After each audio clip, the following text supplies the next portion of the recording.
There are places in this world where time seems to move differently, where the very stones beneath your feet hold echoes of voices that spoke truths which still resonate across millennia. In the rolling hills of ancient Galilee, among the limestone houses of first-century Nazareth, and through the narrow streets of Jerusalem, we find ourselves walking in the footsteps of perhaps the most influential figure in human history. Tonight, we invite you to step back 2,000 years, to feel the dust of Galilean roads between your fingers, to smell the wood shavings in a carpenter's workshop, and to witness the world as it was when Jesus of Nazareth walked among us. So, before we begin our journey through these ancient landscapes, feel free to like the video and subscribe if you enjoy these quiet explorations of faith and history. And let me know in the comments what aspect of this story resonates with you. It's always wonderful to see how these timeless narratives continue to speak to us today. Now, let's find a quiet space, perhaps dim the lights, and allow ourselves to be transported to a time when the Roman Empire stretched its mighty arms across the known world, when the temple in Jerusalem stood in all its glory, and when a young man from an obscure village would speak words that would echo through eternity. Verse 1. Daily life immersion, bread and olive oil, a carpenter's morning in Nazareth. The sun rises slowly over the Galilean hills, casting long shadows across the terraced slopes where olive trees have grown for generations. In the small village of Nazareth, morning comes with the sound of grinding stone against stone as women prepare the day's bread, and the distant bleating of goats being led to pasture. You can almost hear the rhythmic sound of Joseph's adze as it shapes a piece of olive wood in his workshop. The word we translate as carpenter, tekton in Greek, encompasses so much more than our modern understanding. Joseph was what we might call a craftsman, a builder, someone who worked not just with wood, but with stone, who could repair a roof, fashion a plow, or carve a beautiful mezuzah for a doorframe. The workshop smells of cedar and olive wood, of fresh shavings, and the faint trace of olive oil used to preserve and protect the finished pieces. Tools hang carefully on the walls, handmade chisels, planes fashioned from harder woods, measuring lines made from twisted flax. Each tool represents not just function, but a connection to generations of craftsmen who have passed down their knowledge through patient apprenticeship. Young Jesus would have learned his father's trade in this very space, feeling the grain of the wood beneath his fingers, understanding how each piece of timber had its own character, its own story. The olive wood, dense and beautiful, perfect for bowls and small furniture. The harder woods like oak, precious and carefully hoarded for special projects. The cedar, fragrant and resistant to insects, ideal for storage chests and important construction. But let us step outside the workshop for a moment and breathe in the morning air of first-century Nazareth. The village sits on a hillside, small enough that everyone knows everyone else's business, large enough to support a few craftsmen, a synagogue, and perhaps 100 families. The houses are simple but well built, constructed of the local limestone that gives the entire village its warm, honey-colored appearance. You can see Mary moving through her morning routine, drawing water from the village well, that eternal gathering place where news is shared and relationships are woven. The well sits at the center of the community's life, fed by a spring that has provided sweet water for generations. Around it, the women of Nazareth gather not just to fill their clay jars, but to share the concerns and joys of their daily lives. The breakfast is simple but nourishing. Bread baked from wheat or barley, depending on the family's means. Dipped in olive oil, it has been pressed from the groves that terrace the hillsides around the village. Perhaps a few olives themselves, cured in salt and herbs, goat's milk cheese, white and creamy. And always, the herbs that grow wild in this Mediterranean climate, oregano, thyme, mint, gathered by the children and dried in bundles hanging from the rafters. Listen to the sounds of the morning, the soft conversation between Joseph and Jesus as they plan the day's work. perhaps discussing a commission for a new plow for one of the farmers, or the repair of a roof beam for a neighbor. The relationship between father and son, master and apprentice, teacher and student, is woven into every moment of the day. As the sun climbs higher, the village begins to stir with more activity. Children run between the houses, their voices echoing off the stone walls. The shepherd boys prepare to lead their flocks to the hillside pastures, their wooden staffs worn smooth by countless hands. An elderly man sits in the shade of his doorway, mending a fishing net that will be used on the nearby Sea of Galilee. But it's important to understand, this is not a world of poverty, despite what we might imagine. Nazareth, while small, sits along important trade routes. Caravans pass through regularly, carrying goods from Damascus to the ports of the Mediterranean. The village craftsmen, like Joseph, serve not just the local community, but travelers and merchants who need repairs, new equipment, or simply a place to rest. The workshop receives visitors throughout the morning. A farmer needs a new handle for his hoe. The old one splintered during yesterday's work in the rocky soil. A merchant's cart has a broken wheel that needs immediate attention before he can continue his journey. Each interaction is more than just business. It's a connection, a moment of relationship in a world where community is everything. Jesus, still learning his craft, watches and listens as Joseph negotiates not just the price of the work, but the payment schedule, the quality of materials, the exact specifications of what is needed. In a world without written contracts, a man's word is his bond, and reputation is built slowly, carefully, over years of faithful service. As the morning progresses, the heat begins to build, and the pace of work adjusts accordingly. The heavy labor is done in the cooler hours. The detailed finishing work can wait for the afternoon shade. This rhythm of work and rest, of labor and reflection, shapes not just the day, but the entire approach to life in this ancient world. There's a particular quality to the light in Galilee, something about the way it filters through the olive leaves, reflects off the limestone walls, dances on the waters of the distant sea. It's a light that seems to invite contemplation, to suggest that there are deeper truths hidden in the simple routines of daily life. And perhaps, in the quiet moments between the sounds of his work, young Jesus already senses that his life will be about more than shaping wood and stone. Perhaps he already hears, in the rhythm of his Father's tools and the voices of his neighbors, the beginning of a different kind of calling, one that will shape not physical materials, but human hearts and minds.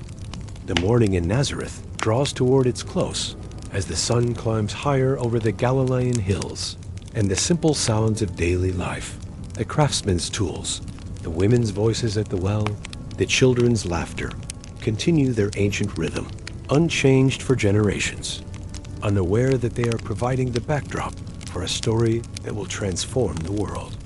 But to understand that story, we must journey beyond the workshop and the village well, to the shores of the Sea of Galilee, where the carpenter's son would begin to gather followers and share teachings that would echo through the centuries.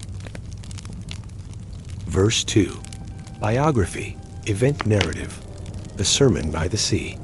The Sea of Galilee stretches before us like a mirror of burnished bronze, reflecting the soft morning light that filters through the Galilean sky.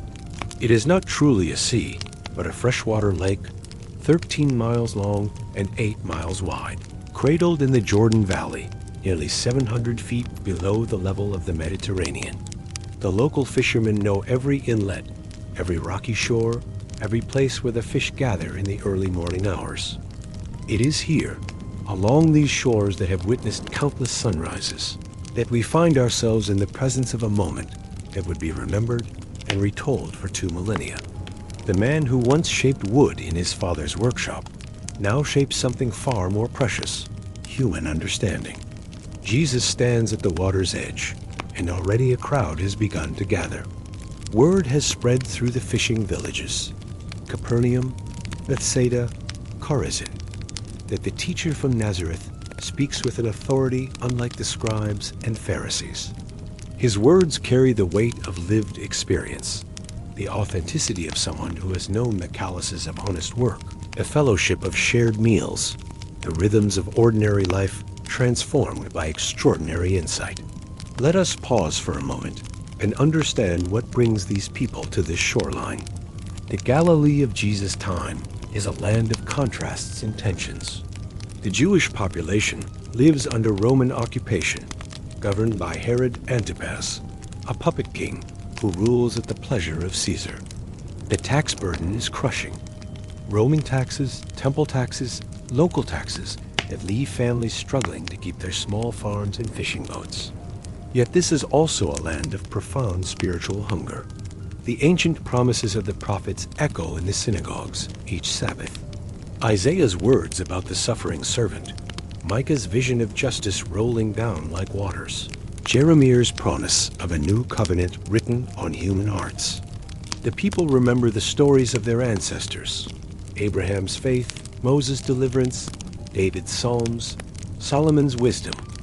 As the crowd grows larger, Jesus makes a decision that reveals both his practical wisdom and his understanding of human nature. He steps into one of the fishing boats, perhaps belonging to Simon, whom he will later call Peter, or to the brothers James and John, sons of Zebedee. The boat becomes his pulpit, the gentle movement of the water his podium, the natural amphitheater of the shoreline his cathedral. From this floating platform, his voice can carry clearly across the water to the hundreds who now line the shore. Fishermen pause in their work, mending nets with practiced fingers, while their hearts attend to words that speak to deeper longings. Merchants who have traveled the trade routes sit beside farmers whose hands are stained with the soil of their small plots. Women who have walked miles from their villages, carrying children and hopes, find places on the rocks and grassy slopes.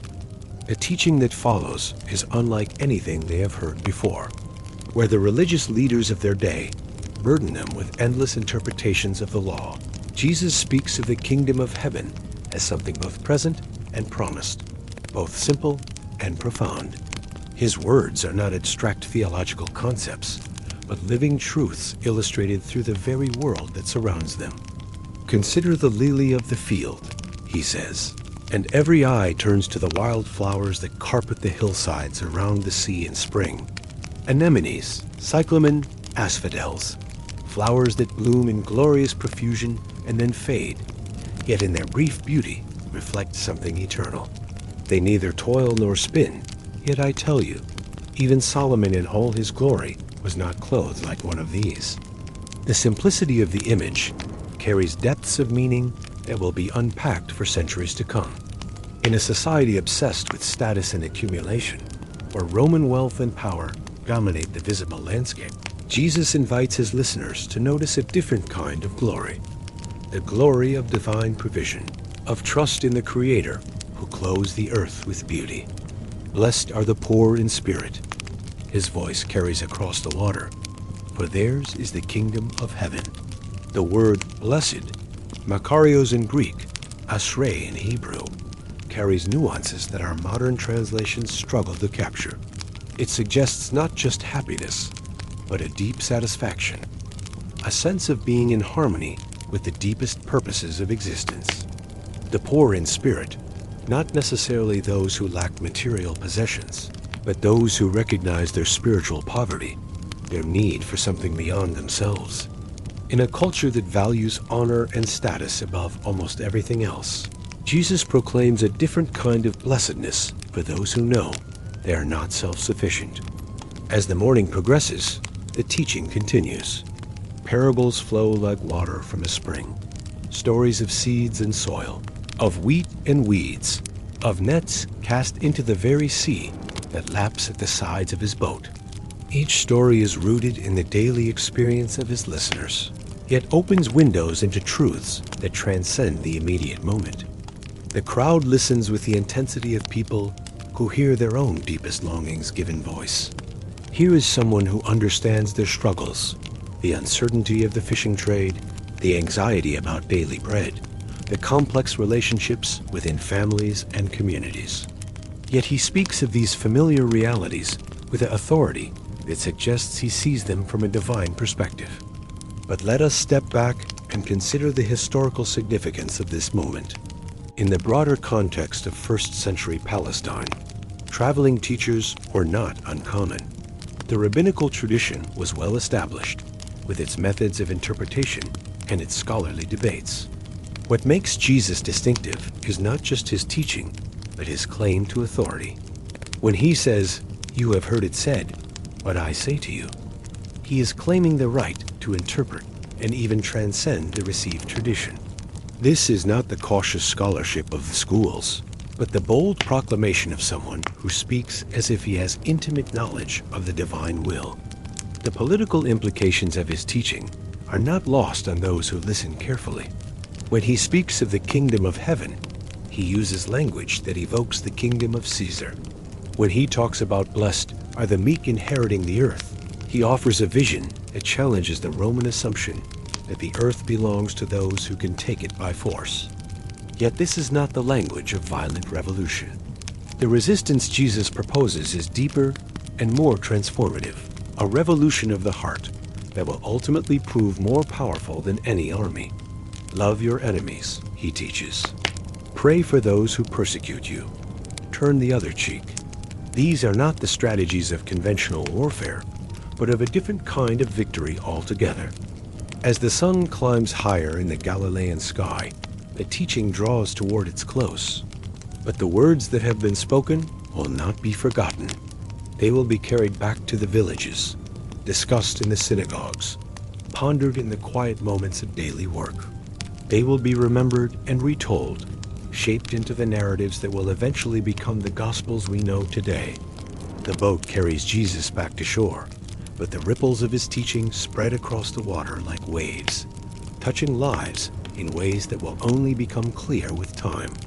Some in the crowd will become his followers, leaving their nets and their tax collection booths to join the movement that is beginning to take shape. Others will return to their ordinary lives, but carrying within them seeds of transformation that will bear fruit in unexpected ways.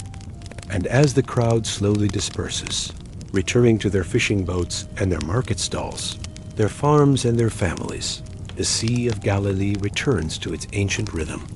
The water laps gently against the shore. The seabirds call to each other across the waves.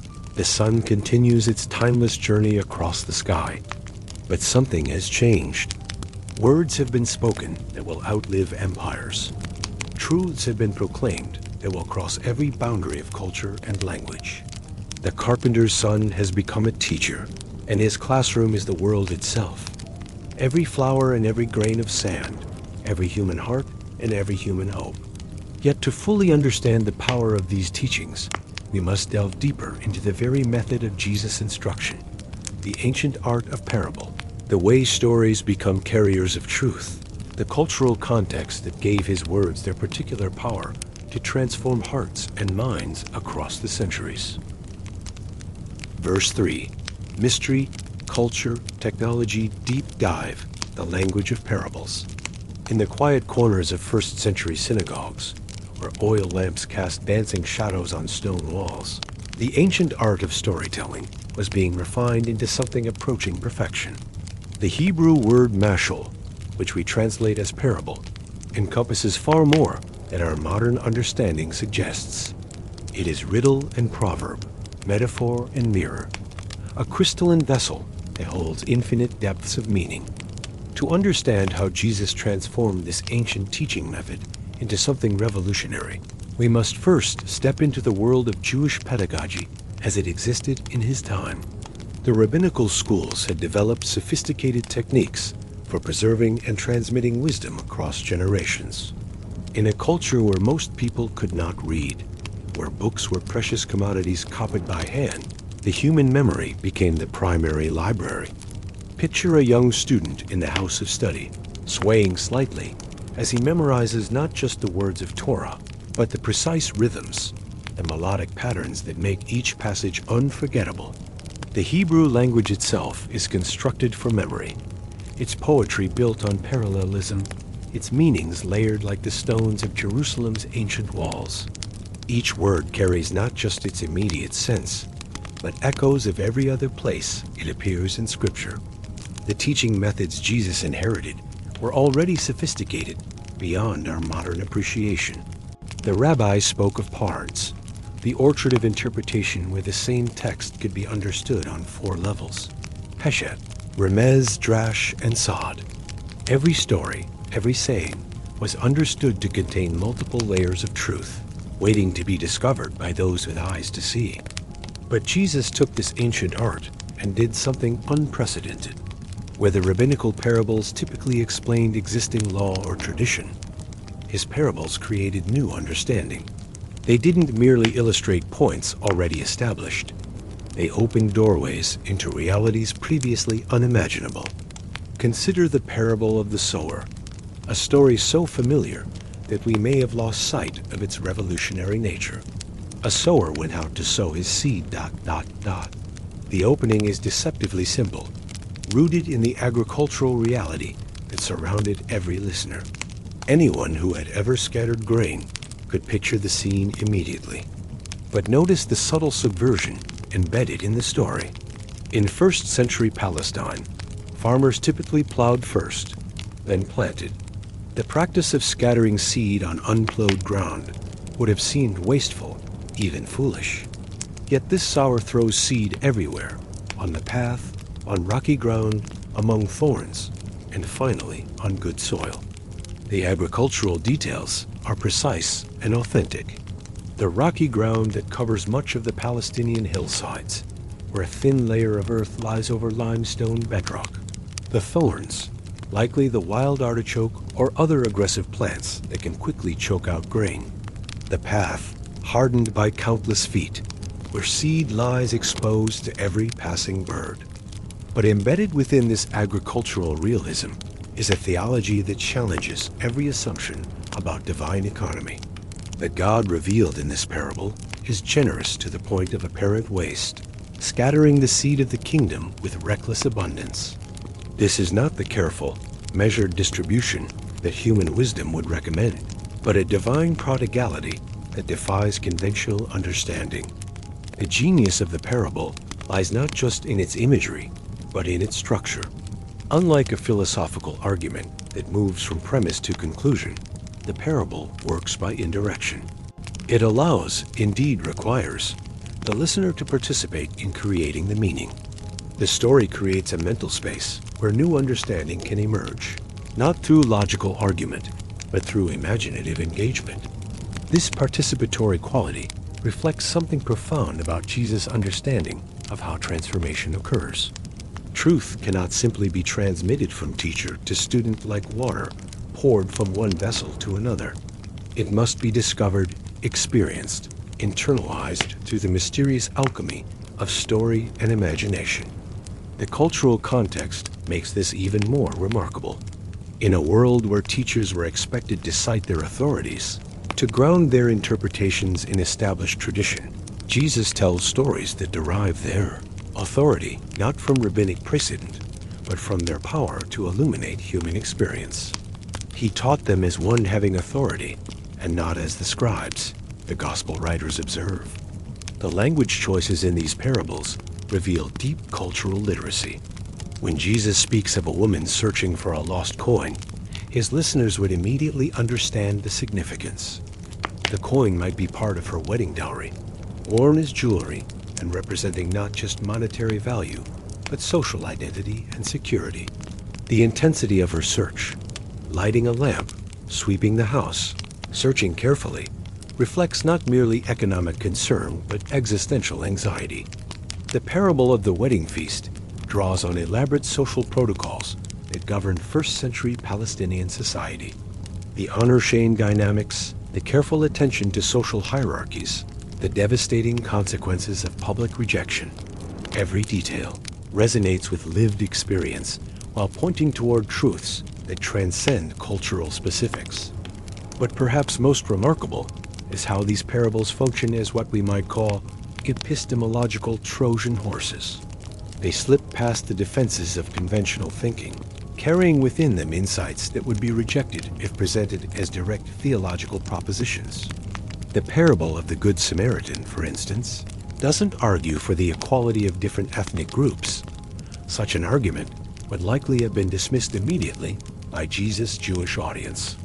Instead, it creates a scenario where the listener is forced to confront their own assumptions. By making the despised Samaritan the hero of the story, Jesus doesn't debate prejudice. He dissolves it through narrative alchemy. The teaching technique reveals deep psychological sophistication. Modern cognitive science has confirmed what Jesus seemed to understand intuitively, that stories engage multiple areas of the brain simultaneously. They activate not just the language centers, but regions associated with sensory experience, emotion, and motor activity. When we hear about the Samaritan binding up wounds, our brains simulate the actions being described. This embodied quality of parabolic teaching makes it uniquely memorable and transformative. The stories don't just inform, they form. They shape not just what we think, but how we perceive, how we imagine, how we understand our place in the larger story of existence. The temporal structure of the parables adds another layer of complexity. Many of them exist in a kind of narrative present tense that makes them eternally contemporary. The sower is always sowing. The shepherd is always searching. The father is always watching the road for his prodigal son's return. They become what scholars call speech acts, utterances that don't just describe reality, but actively participate in creating it. This helps explain why these brief stories have maintained their power across cultures and centuries. They operate at a level deeper than cultural specifics, touching archetypal patterns that resonate across human experience. The seeds and soils, the lost and found, the invited and rejected. These are categories that speak to something universal in human existence. Yet we must not lose sight of their historical specificity. Each parable emerges from the particular social, economic, and religious context of first-century Palestine. The debt relationships in the parable of the unforgiving servant reflect actual economic practices of the time. The agricultural details are precisely observed. The social dynamics are carefully accurate to their cultural moment. Verse 4. Contrasting perspective, overlooked world through Roman eyes, Pilate, power, and the empire's view of Jesus. Let us now shift our perspective entirely, leaving behind the intimate world of Galilean villages and parabolic teachings to enter the corridors of power in first-century Palestine. Here, in the fortress of Antonia, overlooking the Temple Mount, in the governor's palace at Caesarea Maritima, in the administrative offices where the business of empire is conducted with ruthless efficiency, the story of Jesus takes on a very different character. Pontius Pilate arrives in Judea around 26 CE, the fifth Roman prefect to govern this troublesome province on the eastern edge of the empire. He comes with the typical Roman confidence that order can be imposed through proper administration, that the complex religious and ethnic tensions of Palestine can be managed through the proven methods of imperial governance.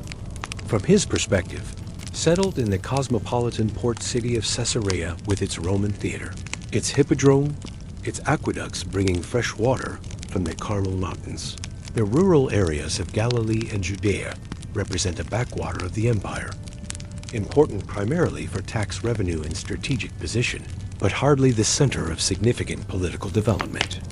The Roman administrative mind categorizes the peoples of Palestine with bureaucratic precision.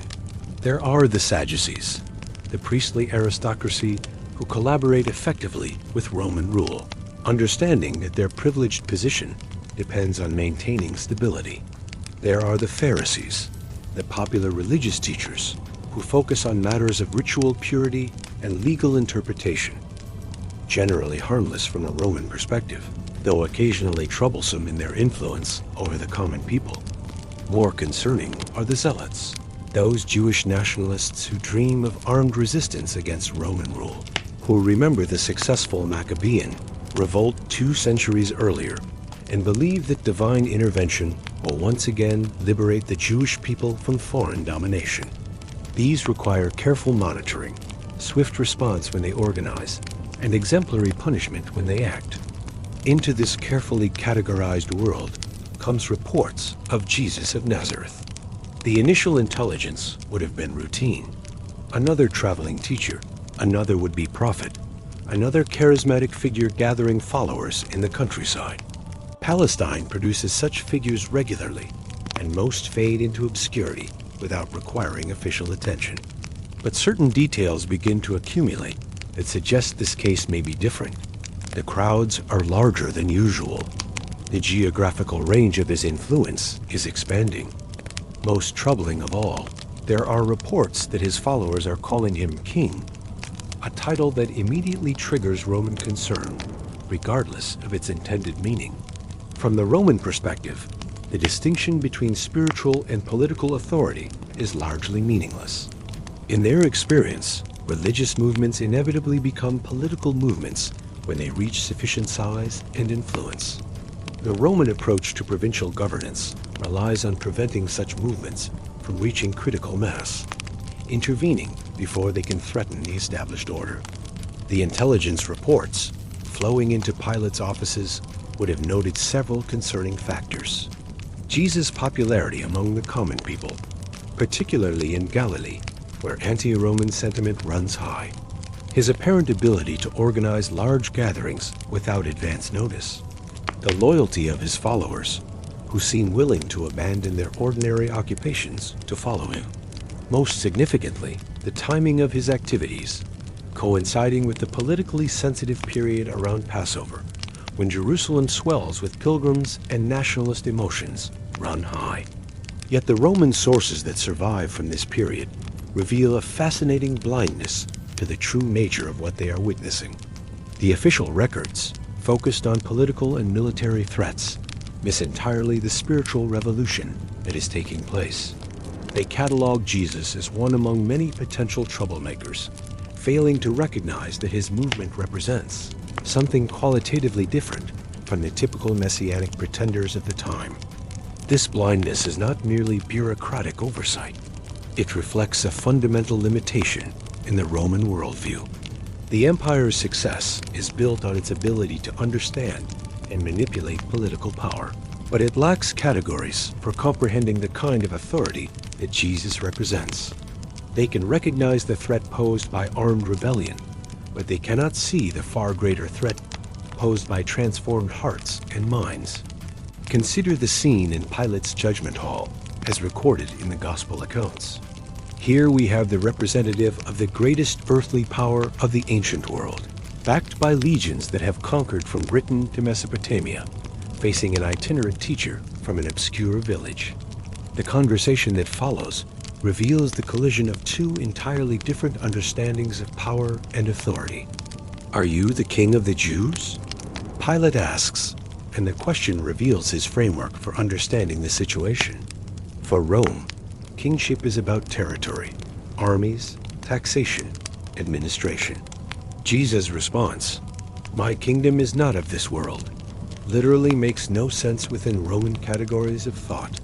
How can there be a kingdom without territory? How can there be authority without the apparatus of state power? The Roman historical sources that mention Jesus at all do so in passing, as a minor footnote to larger political events. Tacitus, writing nearly a century later, refers to Christus as the founder of a troublesome sect executed under Pontius Pilate, whose followers continued to cause problems for imperial authorities. Suetonius mentions riots in Rome over someone called Chrestus, likely a garbled reference to early Christian disputes. These brief mentions reveal how completely the Roman historians missed the significance of what they were recording. They saw only the surface disturbances, the riots, the legal proceedings, the administrative problems. They failed to recognize that they were witnessing the birth of a movement that would eventually transform their empire from within. The archaeological evidence from first-century Palestine tells a similar story of Roman power and Jewish adaptation. The massive construction projects, Herod's expansion of the temple, the building of Caesarea Maritima, the fortresses and aqueducts and administrative buildings all demonstrate Rome's confidence in its ability to shape the physical and social landscape of its provinces. Yet beneath this impressive display of imperial authority, another kind of transformation is taking place.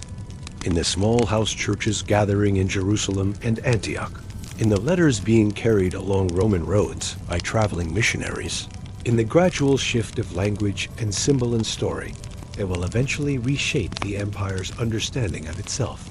The irony is profound and historically unprecedented.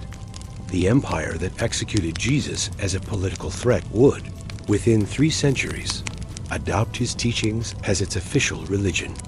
The cross, symbol of Roman judicial authority and imperial power, would become the central symbol of the civilization that Rome became. The name of the obscure provincial governor Pontius Pilate would be remembered primarily because of his role in this story. But this transformation was not visible to the Roman administrators of the first century. They saw only what their training and experience prepared them to see: potential rebellion, possible tax revenue, necessary administrative adjustments.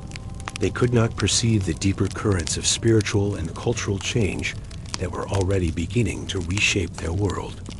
The Roman bureaucratic records from Palestine during this period, tax rolls, military reports, judicial proceedings, continue their methodical documentation of imperial business.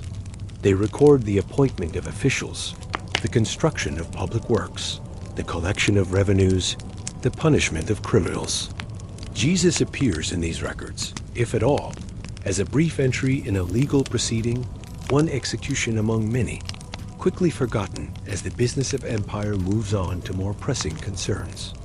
Yet from our historical vantage point, we can see what they could not, that this minor, legal proceeding would prove more significant than all the other events they thought worthy of detailed record-keeping. The teacher they dismissed as a provincial troublemaker would prove more influential than the emperors whose achievements they celebrated in marble and bronze. This Roman blindness to the true significance of Jesus reveals something profound about the nature of historical change.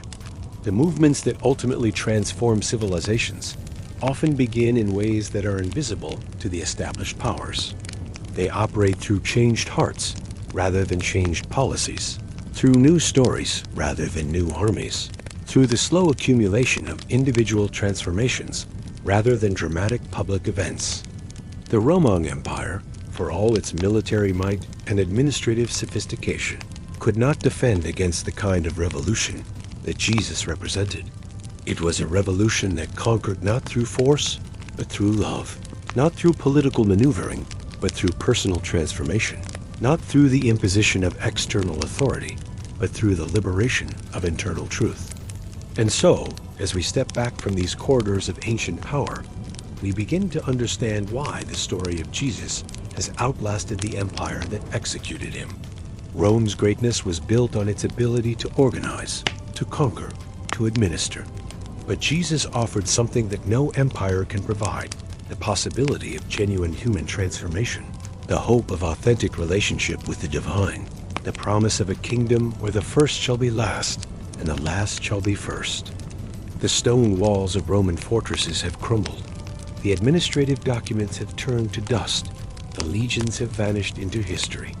But the words spoken by a carpenter's son beside the Sea of Galilee continue to resonate across the centuries, carried not by imperial decree, but by the mysterious power of truth to transform human hearts. Conclusion.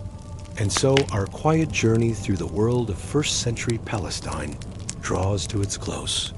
We have walked the dusty streets of Nazareth, felt the rhythm of a carpenter's workshop, listened to teachings by the shore of an ancient sea. We have explored the sophisticated artistry of parabolic instruction and witnessed the blind spot of imperial power when confronted with a different kind of authority altogether. The story of Jesus continues to unfold, not in the pages of history books alone, but in the lives of those who still find in his teachings a source of hope, transformation, and meaning. The carpenter's tools have long since turned to dust.